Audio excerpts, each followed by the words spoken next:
Hey guys and girls, and welcome to Crusader Kings 3, a Game of Thrones.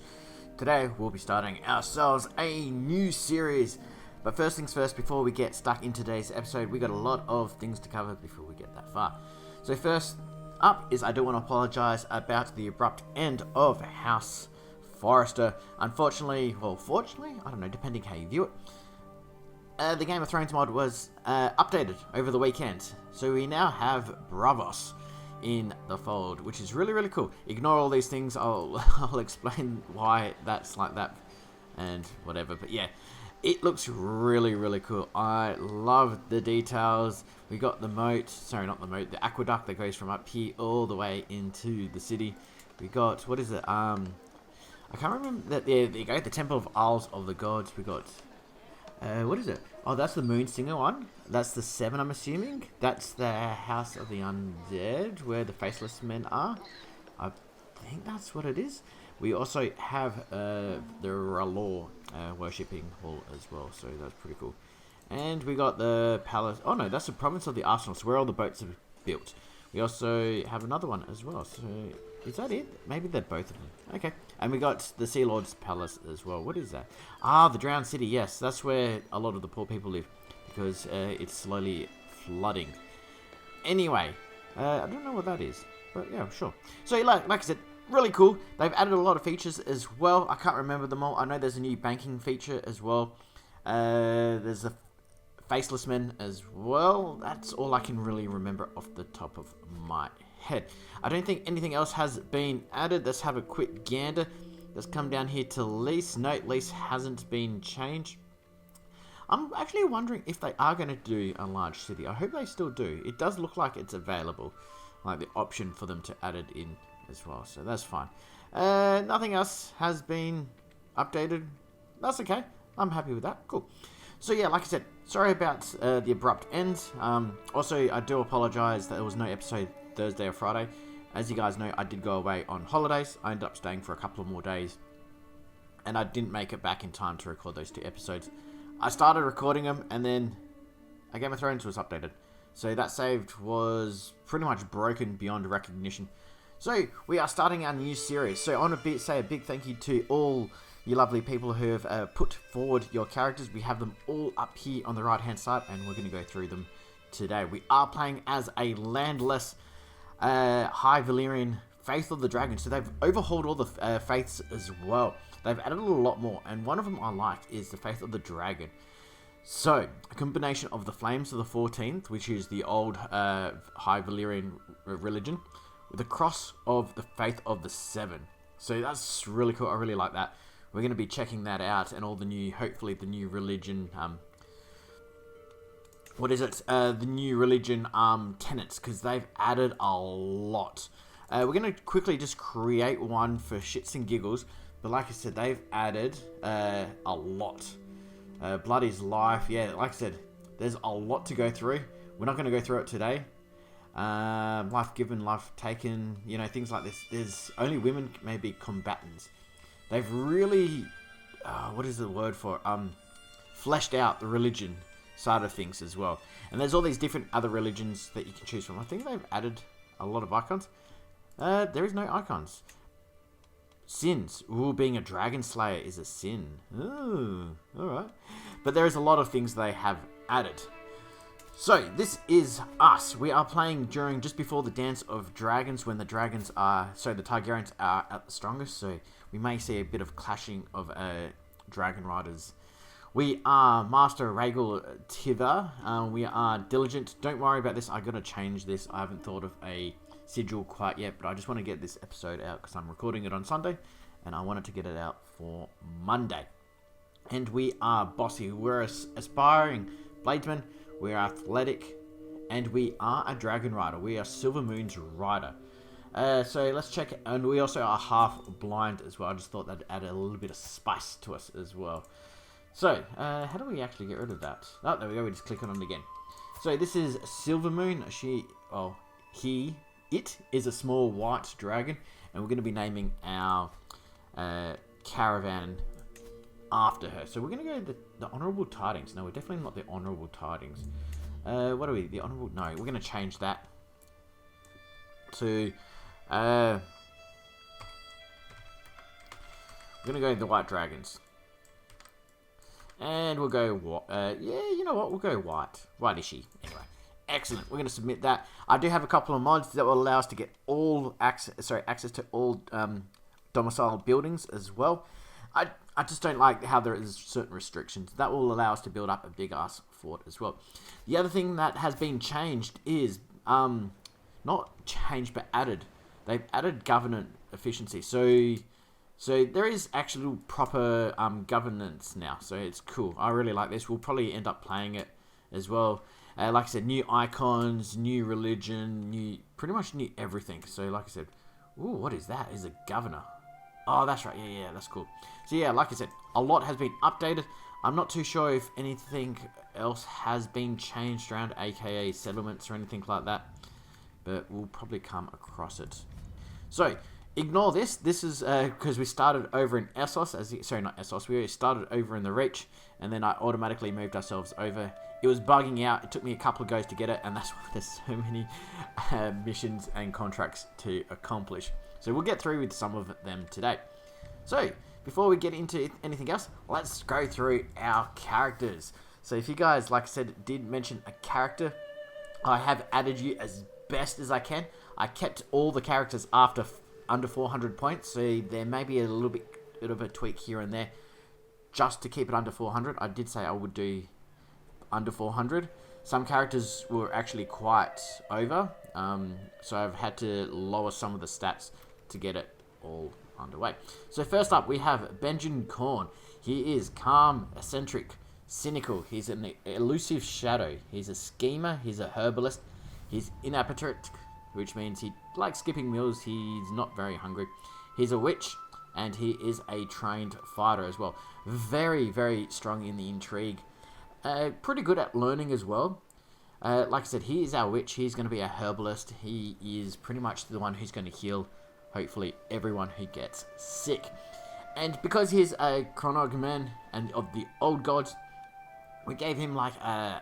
I don't even know what type of fish that is. We just gave him a fish. If you want to have house words as well, let me know. This is randomly generated by a sword and hammer. But yeah, I'm still thinking I might change it a little bit. The blue and the orange clash not as well as I was hoping. He's, yeah, like I said, very elusive shadow. He's going to be quite strong for us. I have married off every single one of these characters so we can, you know, just continue the bloodlines as quickly, sorry, not as quickly as we can, but, you know, we can try and keep the bloodlines going as well. I try to marry them off to semi-matching characters as well, so it's going to give us access to more stronger when we do certain missions. So like I said, I just kind of randomly... I didn't create these characters, they're just already in the game, randomly generated, so yeah. So that's Benjamin Korn. Next, we have Jensen Holt. He is brave, he's calm, he's just. He's a skilled tactician, he's a military engineer, he's a knight, loyal, he's a giant, and he's a formidable fighter. Very, very strong in prowess, weak in pretty much everything else, but his marshal's pretty good as well. So he's definitely going to be one of our main protectors as well. We may even get him to train us as a knight. We'll see how things go, but he'll probably be one of our bodyguards. Definitely, like I said, one of the leaders of our forces, but we'll see how things go. I did marry him off to a R'hllor Roynish. That was just one of the characters that was first appeared. I didn't really look at it. I was trying to spice things up, have different kinds of characters. She's, yeah, as you can see, her stats aren't too bad in stewardship and intrigue, so she'll help us out quite a bit. Once again, elusive shadow. But once again, he's very strong, but not very good at a few other things. He's got a green hill with a small tree and a whitish background into Werefeld. That was the recommended house words, and actually, I do like that name. And I do like the sigil as well. So if you guys did ask for a sigil and I haven't created it as well as you wanted it, let me know in the comments and I'll try and tweak it a little bit more.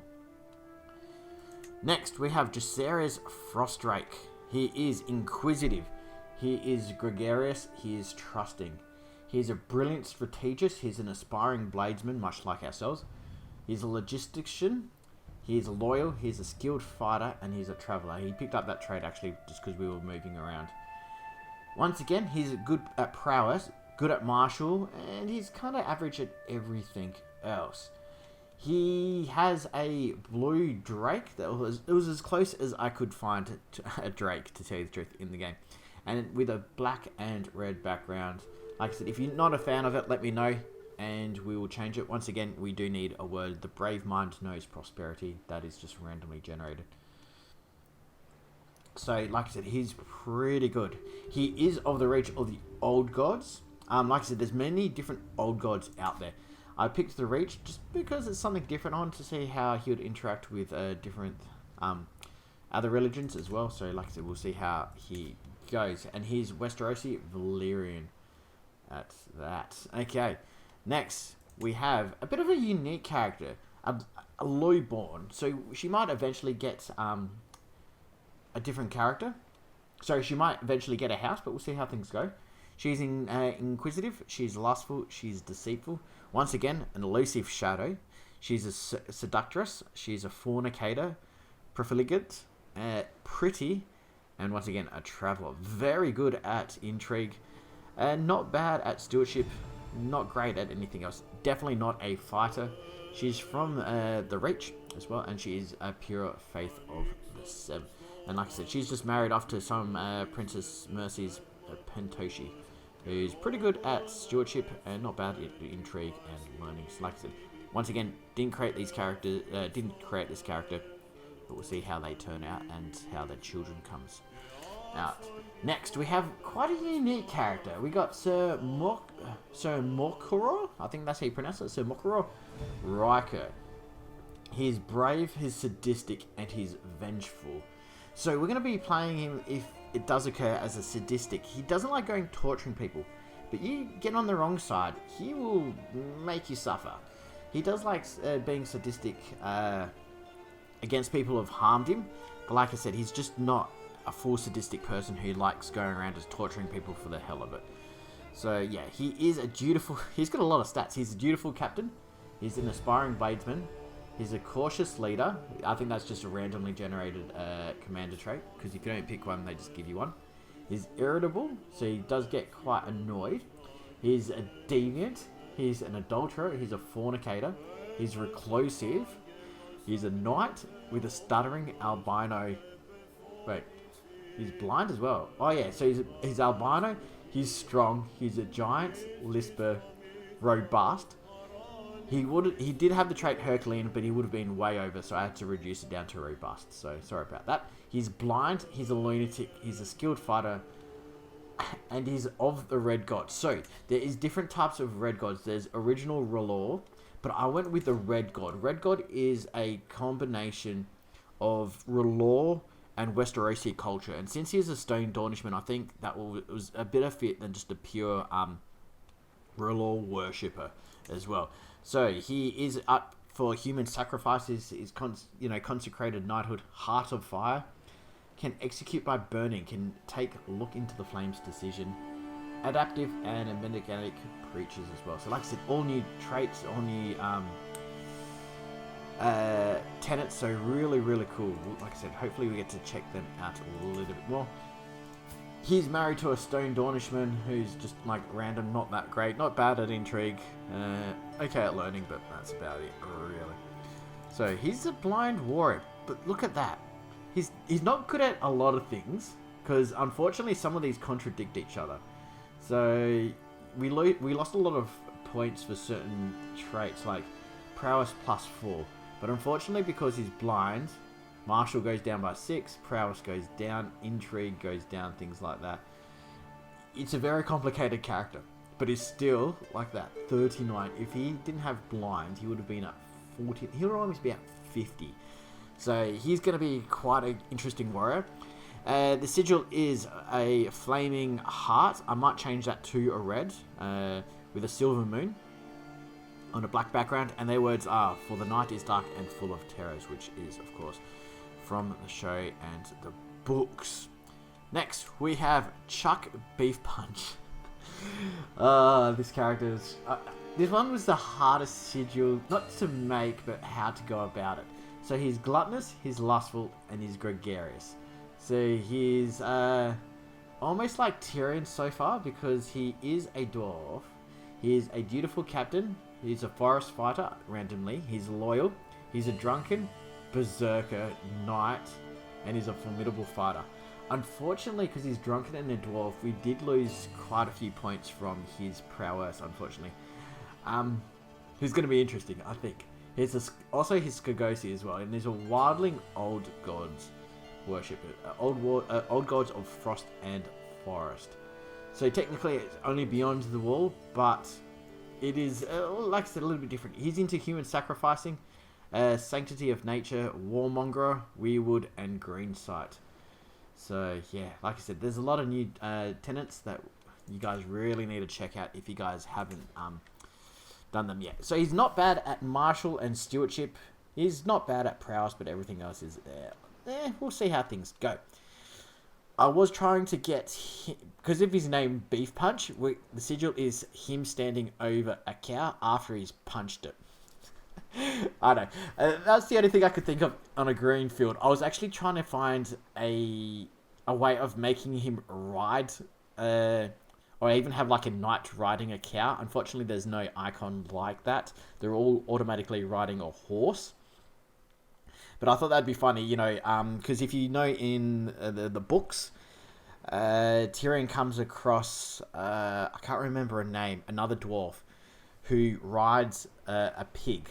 I can't remember exactly everything, but that kind of made me, maybe we could find a way of getting a knight to ride a cow. And that's how he got the name Beef Punch. But there wasn't, so we're just saying this is him standing over a cow that he punched to death. When one of his drunken berserk shenanigans. So yeah, like I said. And then afterwards he ate the beef. He ate the cow. So yeah, I thought that would be pretty funny. He's married to Skagosi, old gods. Like I said, just randomly generated. I didn't pick any of this. This was the first Skagosi person I could find. So like I said, we'll see how that all goes. Like I said, very interesting character. And finally, but not least, we have Sir Brandon Skillybottom. His sigil is just a white pillar, and his house words are, "We are the pillar that holds up the world." I made that up myself. Like I said, I really didn't know what else. If you guys want to pick change this sigil, let me know, and I'm sure to do it. He's brave, he's humble, but he's wrathful. He's a skilled tacticianer. He's an open terrain expert. He's a knight. He's burnt. I added that just for something slightly different, you know. We got characters that are all over the place, like giants and dwarves and all this stuff, and witches. So his thing is he's burnt, and he's got a bit of scarring. He is very good at martial and very good at prowess. He's good at learning, but everything else he's not too good, bright at.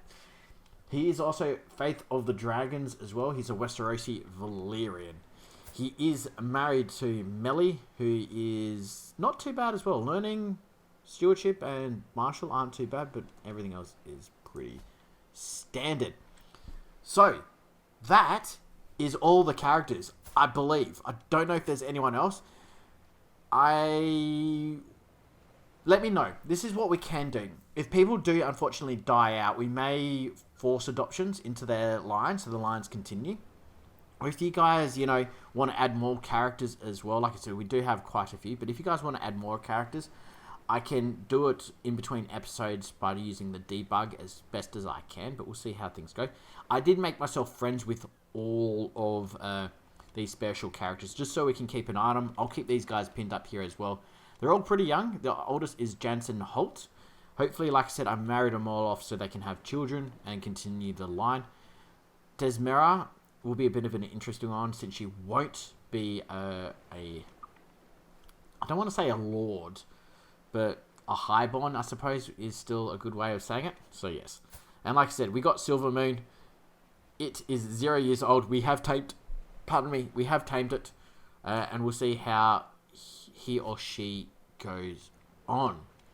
So, I'm going to leave that episode there. I do need to keep it short. The reason is, if you guys are seeing this, I got a new monitor as well. It's a 3440 by 1440. So videos will be up in 4K. I just can't have large videos because it just takes a while to render, upload it, and all that stuff. So like I said, we've hit about the 20-minute mark, so that's as long as I'm willing to really push it. So everything's kind of set up, ready to go. We're going to be doing a lot of these settled boundary disputes because they are quite easy to accomplish. And then we're going to go from there. So thank you very much for staying tuned this far. I hope you guys enjoy this episode. Like I said, it was mainly just introducing to all the different characters. I'm going to record this one and the next episode back to back. The reason is also I'm starting a new job Monday, which is probably today of this episode. And I don't know how I'm going to work around recording that yet. So things are going to be interesting. I do apologize if episodes aren't going up every day. But until I work out a formula and a format for myself, we'll just have to see how things go. So anyway, I'll see you guys in the next episode. Bye for now.